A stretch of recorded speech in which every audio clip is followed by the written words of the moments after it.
வணக்கங்க. இப்போ இன்னொரு இன்சிடென்ட் நடந்திருக்கு. ஏர் கிராஷு எங்கன்னா இந்தியன் ஏர்ஃபோர்ஸோட ஜகுவார் ட்ரெயினர் ஏர்க்ராஃப்ட் ஆக்சிடெண்ட் ஆகிருக்கு. அதில் ரூட்டீனாக ட்ரைனிங் மிஷனில் இருக்கிறது. அதாவது ராஜஸ்தானில் சுரு அப்படிங்கிற இடத்துல நடந்திருக்கு. அதாவது 2 பைலட்ஸ் இருந்திருக்காங்க. அவங்களுக்கு 2 பேருக்குமே நிறைய இன்ஜுரிஸ் ஆகியிருந்திருக்கு. அதாவது சிவில் ப்ராப்பர்ட்டிஸ்க்கெலாம் டேமேஜ் ஒன்றும் இல்லை அப்படிங்கிற மாதிரி நியூஸ் வந்திருக்கு. இந்த ஐஏஎஃப் இந்தியன் ஏர்ஃபோர்ஸ் என்ன சொல்லியிருக்காங்கன்னா, நாங்கள் அந்த 2 பேர் இறந்ததுக்கு ரொம்ப வருத்தப்படுறோம், ஆழ்ந்த இரங்கலை தெரிவிக்கிறோம். அவங்களோட ஃபேமிலி கூட நாங்கள் கண்டிப்பாக துணை நிற்போம், துக்கத்துலேயும் பங்கேற்போம் அப்படிங்கிறதையும் அவங்க சொல்லியிருக்காங்க, அஷூரன்ஸ் கொடுத்துருக்காங்க. இந்த ஐஏஎஃப் என்ன சொல்லியிருக்காங்கன்னா, இந்த இன்கொயரி இன்வெஸ்டிகேஷன் என்ன காரணத்தினால இந்த ஆக்சிடெண்ட் நடந்தது அப்படிங்கிறது நாங்கள் இப்போ ஆரம்பிக்க போகிறோம் அப்படிங்கிறதையும் சொல்லியிருக்காங்க. இது 3rd ஜகுவார் ஃபைட்டர் ஜெட் கிராஷ் ஆகிருக்கு இந்த இயர்லேயே அப்படின்னு சொல்கிறாங்க. ஃபஸ்ட்டு எங்கன்னா ஹரியானாவில் பஞ்ச்குலா அப்படிங்கிற இடத்துல மார்ச் 7 நடந்திருக்கு. செகண்டு ஜாம் நகரில் குஜராத்தில் ஏப்ரலில் நடந்திருக்கு.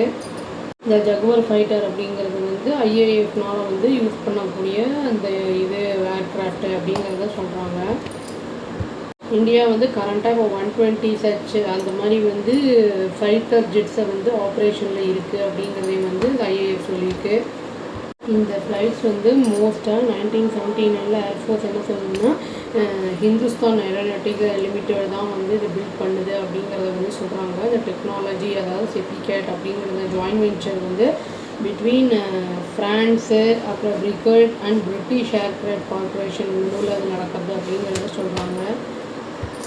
அதான் எர்லியர் கிராஷஸ்லாம் என்ன சொல்லியிருக்காங்கன்னா, அதாவது என்ஜின் ஃபெயிலியர் அந்த மாதிரிலாம் இன்வால்வ் ஆகிருக்கும் அப்படிங்கிற மாதிரிலாம் பாயிண்ட் அவுட் பண்ணியிருக்காங்க. இதில் முக்கியமான ஒரு விஷயம் என்னென்னா 2 பேர் போயிருக்காங்க. 2 பேருமே சின்ன வயசு தான். ஒருத்தருக்கு 31, ஒருத்தருக்கு 23 வயசு. 31 வயசு இப்போ தான் கல்யாணம் ஆகி கொஞ்சம் ஒரு 5-6 வருஷம் இருக்கும். அதில் கல்யாணம் ஆனதுக்கப்புறம் இப்போ தான் குழந்த பிறந்திருக்கு. அவருக்கு ஜூன் மாதம் ஜூன் 10 குழந்த பிறந்திருக்க பையன்.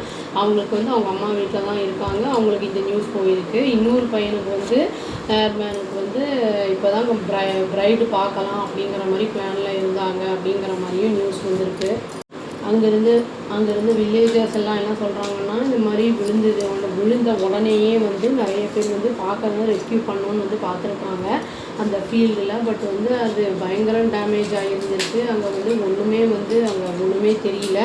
அங்கே ரெஸ்கியூ டீம் மற்ற ஆப்ரேஷன்ஸ் எல்லாம் ரெஸ்கியூ ஆப்ரேஷன் டீம்லாம் வரதுக்குள்ளே இவங்க பண்ணணுன்னு முயற்சி பண்ணி தான் பார்த்துருக்காங்க. பட் அது பயனில்லாமல் போச்சு.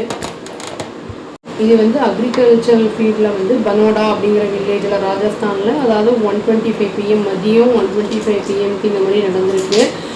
இந்த மாதிரி அடிக்கடி நடக்கிறதுக்கு காரணம் என்ன, இது எப்படி அவாய்ட் பண்ணலாம் அப்படிங்கிறதெல்லாம் பார்த்தா ஏவியேஷன் இண்டஸ்ட்ரியில் பேசஞ்சர்ஸ்க்கு ரொம்ப சேஃபாக இருக்கும். பைலட்ஸு அவங்களுமே உயிரை பணைய வச்சு தான் போகிறாங்க. இறந்து அவங்க 2 பேருக்கும் ஆன்மா சாந்தி அடையணும்னு சொல்லி அந்த வீடியோ முடிச்சுட்டாங்க. அவ்வளோதான். Thank you. Please do like, share and subscribe our channel and click the all option and tap the bell icon. Thank you.